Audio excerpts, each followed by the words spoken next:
பத்மநாபன் ஐயா சொல்லியிருக்கக்கூடிய self deterrence நமக்கு வேணும், டெக்னாலஜிக்கலி அட்வான்ஸ்மெண்ட் நமக்கு வேணும். ஐஎஸ்ஆர்ஓவில் நிறைய பேர் நீங்கள் போய் சேரணும், டிஆர்டிஓக்கு வரணும், ஒரு குட் எத்திக்கல் பொலிட்டிக்கல் லீடர்ஸாக நீங்கள் வரணும், நல்ல குடிமகனாக வரணும். அது எல்லாருக்கும் நாம் கலாம் ஐயாவை எப்பொழுதும் நம்முடைய ஒரு ஆதர்ஷ புருஷனாக நாம் அதை எடுத்துக்குவோம்.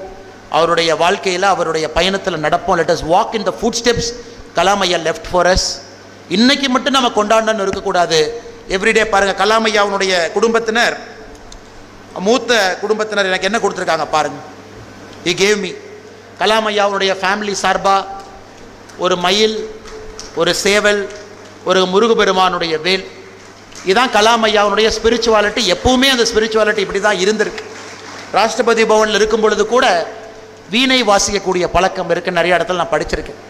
It gave him lot of inspiration. ஒரு ட்ரூ செக்குலர் இந்தியாவில் எப்படி இருக்கணும் அப்படிங்கிறக்கும் கலாம் ஐயா அவர்கள் ஒரு மிகச்சிறந்த உதாரணம். அதனால் வந்திருக்கக்கூடிய எல்லா மாணவ செல்வங்களுக்கும் இங்கே இருக்கக்கூடிய